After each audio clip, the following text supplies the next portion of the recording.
It's Nolan. Now, before we get started, make sure y'all hitting that like button. Make sure y'all sharing it on your respective platforms. Let somebody know what we're doing today. Now, let's get into the show. Ay, I've been waiting for something for me to snap on. Graduated from the freestyle, stay with a cap on. Black on, been in my publishing for these rap songs. Making whack nigga back off, let the cash grow. 5 in the morning, I'm up with my baby, no sleeping. Clown niggas, y'all Barnum and Bailey, I'm creeping. Got an army with me, now it's a Navy, so y'all better pay me like K-Dot, them arms to be waving. I had a couple brushes with devils, quiet as kelp. I'm charging for air, you boys talk under your breath. God is my witness, he with me, and he counting my steps. So anybody riding with me, y'all should double your bets. I chose W's, like Asa Wilson out this bitch. Nigga argue about the gold, I want a Billy out this bitch. I been counting more cheese like a Philly in this shit. A verse hard white like I'm breaking down the brick. Ratchet on me like the repo man. They done brought me back to life like Encino man. Ran off with the yams like a elope man. I got dealt with the chip, I'm the Frito man. I want millions, Benzes, numbers up senses. Nigga try to count me out, now I want vengeance. 100 rat taught me how to run it back. Clemson, all I do is work in my city, I need pension. Somebody said it'd be disrespectful to rap on it. I'm by business, y'all niggas ain't got the acumen. Immaculate, I've been adamant with these savages. The flow is so extravagant, extrapolating arrogance. Thought it ain't drop yet. Bitch, I got plans too. Nigga wanna scrap about it, bitch, I got hands too. Y'all got a nigga twisted like a can too. I clean them out like shampoo. I pity y'all some damn fools. What's going on, beautiful people? It's the kid J Nolan here. Welcome back to another episode of Inside the Industry, your number one source for music, entertainment, commentary, and breakdowns. Hope everybody's doing well out there this evening. Now, in this video, we're going to be getting into Kendrick Lamar, but in this case, through the perspective of Drakeo the Ruler's father. Okay?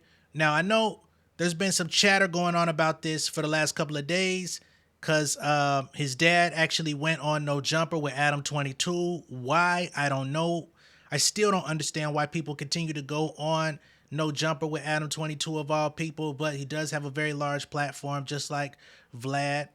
And sometimes it's hard for people to turn down that big of a spotlight to try to get whatever their messaging is. But then you tend to end up getting jammed up on there because they start asking you strange questions or whatever, you know what I mean? Now, in this case, I'm not necessarily saying that Drakeo's dad got jammed up in a bad situation or anything, but he did come out and he voiced some, discrepancies about Kendrick Lamar and pretty much the GNX album. He went on to basically say that he feels like Kendrick Lamar kind of used Drakeo's flow and didn't necessarily give him all of the credit that maybe he feels his son deserved. He went on to talk about how maybe, based on street politics and people involved that are around or that he may associate himself with, maybe there was a cause for some restriction of not coming out and explicitly saying that I'm paying homage to Drakeo the Ruler. But whatever the case may be, that's what his father had to say. I've also seen a bunch of OVO stans and fans online, basically rallying around this video, rallying around the messaging of this video, and basically trying to find a win again in any particular angle that they can find. Whether somebody's angry at Kendrick or they want to call Kendrick out or they want to use his name for something, they galvanize behind it and they accept it as a dub, while Kendrick is still doing whatever the fuck he wants to do. I don't know if he's seen the interview. I don't know if he necessarily cares about the interview, but it is out there and it's being discussed, and we're going to talk about it here on the channel. We're also going to get into Glasses Malone because he was asked about it on his show, about how he feels about Drakeo's dad coming out doing that interview and speaking kind of, I ain't going to say speaking down on Kendrick, but kind of, not saying his name in the most ceremonious light. So we're going to get into that as well. And I'm going to give my perspective on the situation also. All right, let's go ahead and pull up the video that people are spreading out though. So here's the main clip that people are spreading around. Biggest artists from the West Coast are aware of his contribution. But when you see Kendrick not doing it, does that hit you a little bit different? Because on one hand, it would be nice. On the other hand, it's probably at least a little bit political. It did. I mean, because when I actually was listening, because I mean, I'm not a big Kendrick Lamar person listening to his music. Yeah, I'm really picky with music, just being that I'm a musician and all that. But I heard this one song of his. I'm like, wait, I didn't know if I was listening to a Draco song that I just didn't hear yet. I'm like, oh, this is one of my son's songs that I haven't heard yet. And then no, that's not Draco. That's Kendrick Lamar. I'm like, wait, that's Kendrick Lamar? He sounds just like. And then that's when I knew right there, oh, this guy. He sounds the rhyme pattern, the syncopation, all of that was the same. The flow, everything was the same. Now, far as him giving him the props, maybe it was a politic thing. Maybe it was politics. You know what I'm saying? I can't be trying to go on that bandwagon right now with what I'm trying to do. I'm trying to make this positive movement, right now with, these rappers and this rap stuff. And if I, shout out Draco, and just let people know I'm using this flow that might be bad for what I'm trying to do. So I can understand it on that level. But at some point, you got to keep it real. All right. So that's Draco's dad. And he says, number one, he's not a big Kendrick Lamar fan. Which that's his prerogative. That's his choice. I don't expect everybody to be a Kendrick Lamar fan. That's perfectly fine. I'm not going to hold it against him or try to disparage his name. He's clearly grieving. His son was taken out in a brutal fashion, the way that he passed, the way that he died. And I don't think he's ever, gotten full closure on that situation. So I can understand being defensive when you hear somebody like a Kendrick Lamar in the position that he's in, and you may not be in tune to like all of the technical aspects of what it is that you're hearing. All right. Because from my perspective, when GNX came out, it wasn't a surprise to anybody that Kendrick was being compared to Draco. I don't think it was supposed to be something that was hidden or, not to say that he took his flow completely or, stole anything from Draco. But when you listen to the GNX album, you listen to the production, you listen to the texture of the album, you listen to the lingo on the album, you listen to the features on the album, it seems like a very clear line being drawn that I'm doing music strictly with and for the West Coast. And I'm not going 20, 30, 40 years in the past to pay tribute to the West Coast. I want to make an album that's relevant to what it is that we're doing today. Okay? Now, I'm not going to sit up here and act like I was a huge Draco the Ruler fan because I was not completely aware of him while he was alive. I'm from Atlanta. I know some West Coast artists, but typically the newer wave of West Coast, I would have to be introduced to what it is that they do through somebody else. That's how I came to know AZ Chike. That's how I came to know Dodie Six and all the other guys that were on the album. I knew who Hater J3 was prior to GNX coming out because I remember him from being on the To Pimp a Butterfly album cover and him dropping music and stuff like that. But outside of that, I didn't know those guys. You know what I mean? I've heard other West Coast artists through, people that I meet and they be loving him and I be like, yo, what is this? Not from a negative perspective, but just like, yo, this is some new shit going on, right? So I think it was very deliberate of Kendrick Lamar to pay tribute to what it is that Draco did, what he was on, the wave that he was on before he, was murdered. I don't think that there's any mystery behind that. Unfortunately for Draco's dad, he clearly was not clued in on any of those conversations. Perhaps he wasn't invited. Perhaps none of the remnants of Kendrick's tribute, trickled down to him. I don't know.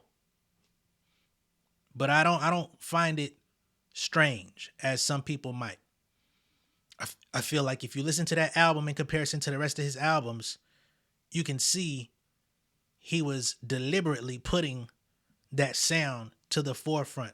When you look at what Kendrick Lamar did with the Pop Out by putting on a 3-4 hour show highlighting nothing but fucking underground West Coast LA artists,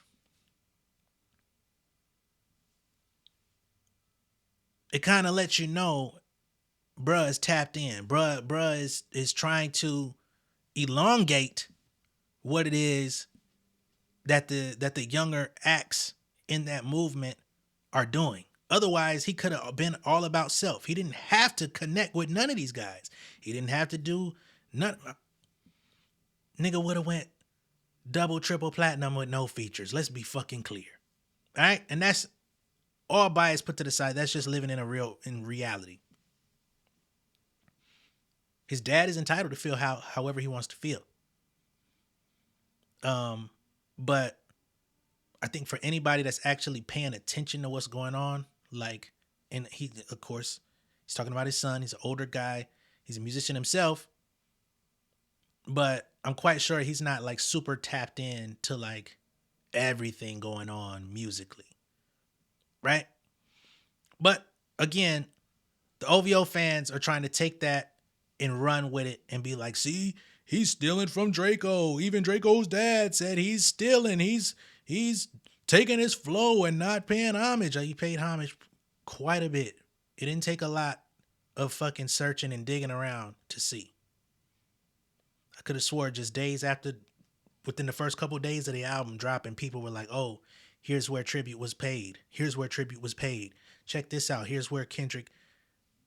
It wasn't a fucking Scooby-Doo episode to figure it out.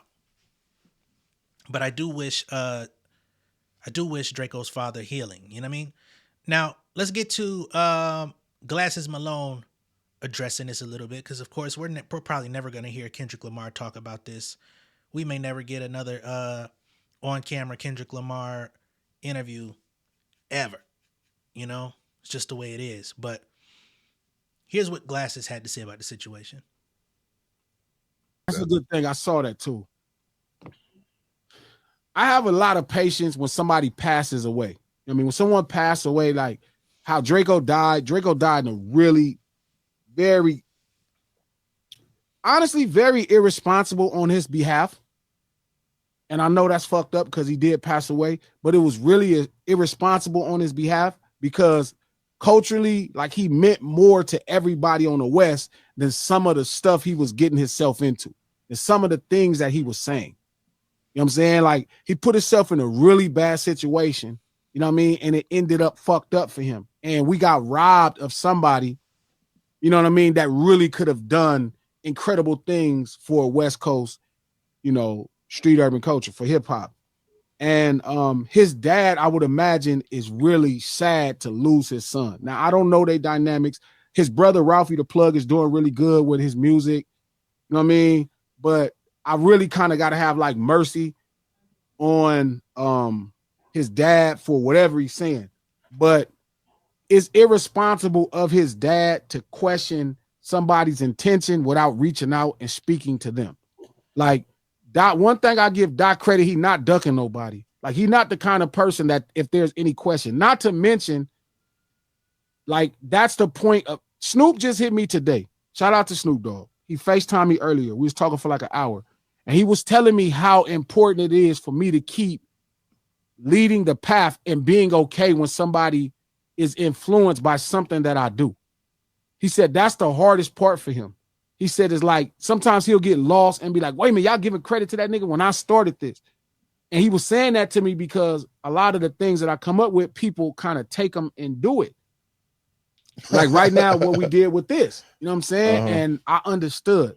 So like somebody like Drakeo does get a lot of credit right now that he passed away. But somebody like One Take J is just as influential as Drakeo the Ruler. Possibly more. If shout out to the Blue Bucks clan, shout out to the clan. If the clan is the offsprings of Drakeo's style, Blueface is the offspring of One Take J's style. That's a platinum artist.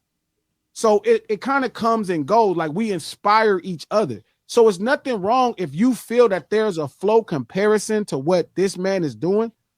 You know what I mean? But it's a way you say it. And when you go get on Adam platform and then you try to shame or discourage the homie, like the homie has something to do with what happened with your kid, that's what's wrong with niggas in the first place. That's how this shit be going bad. So if I knew his pops, I really would have got at his pops like, hey, homie, like, you could talk to the homie if you felt that way and tell him that. Is no reason for you to take that publicly and try to disparage, like use disparaging words to hurt somebody that really don't need nothing from your son, that didn't need nothing that your son created, that could have did a million things. People going to discover your son because of what this man did. And I'm not sure I would say he even took that specific flow, to be honest. It's a lot of E40 and a lot of different things in Drakeo style, even though he is an architect of something special. So I didn't like that at all, dog. You know what I mean? I didn't like that. As far as the Owls running with something, some dudes hit me on Twitter the other day, right? And I tried to have dialogue with fans. I'm starting to realize there may not be dialogue with stands, homie, but with fans. So I was you starting. Should have known that a long time ago. You've been online talking to niggas daily for a minute now. Starting to realize it's crazy. Explaining to them in the room that I got signed to Cash Money. I was signed to Cash Money before Drake. I was there when Drake came. I remember when Drake deal was done. I remember how they started working his record, and I was telling them that. Some asshole said Glasses didn't sign the Cash Money to 2011 because they Googled it, and the first paragraph you read on Google is Glasses Malone was signed to Cash Money to 2011. But if you do one lick of homework past that, you'll realize Certified came out in 2007. The Certified video came out in 2008. Haters with Lil Wayne and Birdman came out in 2008. Sun Come Up with Rick Ross and Birdman came out, and T-Pain came out in 2009. You will see that I was signed there first, no matter what Google says. They just wrong. And people find so much confidence. And I'm saying it to the dude, and the dude is calling me a lie. So they started to run with Glasses wasn't signed there before Drake. He just, he came after Drake, and they kind of ran with it until somebody got smart and said, nah, he was signed before then. And then the narrative became, oh, Glasses must be jealous of him because they must have chose him. No, none of the above. Drake was a well-deserving artist when he came there. He was a great record maker. They did a good job by him. You know what I'm saying? My problem is different. I didn't know nothing about the business. I was just really the culture. That's it.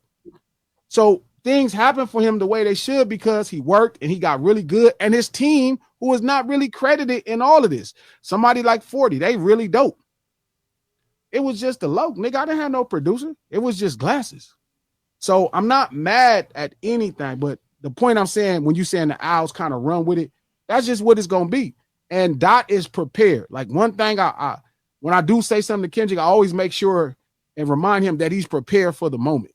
Like, it's okay if people don't like you, homie. Like, you used to people not liking you. Like, it's okay, but still be the biggest success you could be. Like, you owe it to everything that niggas been through. If I need to tell him that.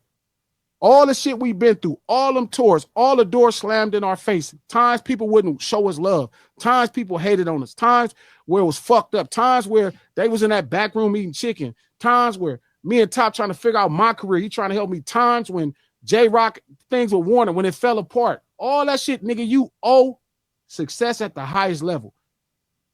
Don't, like I always say, there was a moment I felt genuinely where he just was happy that he made it and he was making a living and everything was cool. And I'm like, that's not enough. What that nigga saying that song, not enough?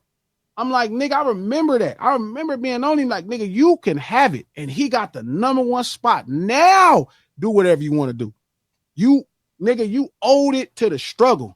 That nigga, all our whole generation, Nip, me, you, nigga, Bishop, Mikey, nigga, Mike Stroh, nigga, Problem, nigga, Bang.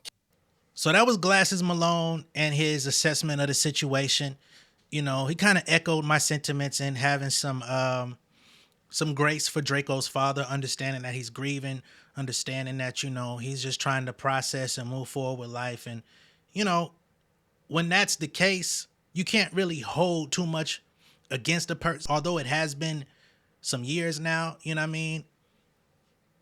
Perhaps hearing Kendrick kind of paying tribute with his flow, maybe it triggered something in him, especially if he didn't explicitly say his name in the record to let it be known that that's what I'm doing. But he didn't take his raps. He didn't do, you know what I'm saying? He didn't do a rapping forte verse from top to bottom and then try to put it out without putting a nigga in the credits or nothing like that. So although the OVO fans try to run with these narratives and they try to grasp at anything for a win, it is what it is, you know? He went on to explain how people have been trying to find any old thing that they can latch on, even regarding him and his time at Cash Money. They try to make it seem like he's just a disgruntled hater, mad at Drake because he blew up off Cash Money where Glasses didn't. Nothing that Glasses Malone does or says gives me that vibe. I don't see a man that's malcontent with his life.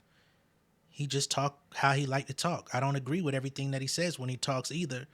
But, you know, we're in a space with this whole social media, YouTube thing where people just have a lack in media literacy.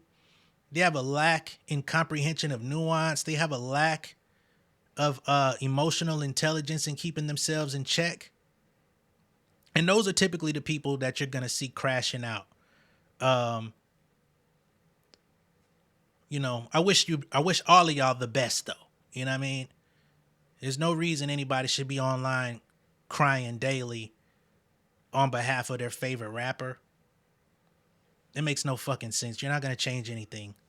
But for those fans, more power to you. Let me know what y'all think of all this down below in the comments. Be sure to like and share this video. If this is your first time seeing me on YouTube, go ahead and subscribe to the channel, become an insider. I'll catch y'all on the next one, man. Peace. King of my city in cul-de-sac. Coming out swinging like soldier rags. Leading my people like quarterback. Boy, I study this shit, I'm an almanac. Had to get up and grind. Knowledge is booming, I'm here to apply. Came with the chip and the dip, it just single the mind. We finna do more than survive. I need my check. Spinning the block for the Gouda. We hitting the jeweler to flood out the net. We don't do beef for computers, I'm straight out the sewer. We come when you rest. Niggas be looking perplexed, so keeping my foot on their neck. No map, I trust my gut for the quest. With drama, I'm fully abreast. I was ready for years and they doubted me. All of a sudden they tell me they proud of me. I've been dropping these haters like calories. Cross them out, I came back with some boundaries. Stand for my honor, but too raw, no corner. Packing the stick with a drummer. When I catch my bad, won't fumble. I done came too far to be humble.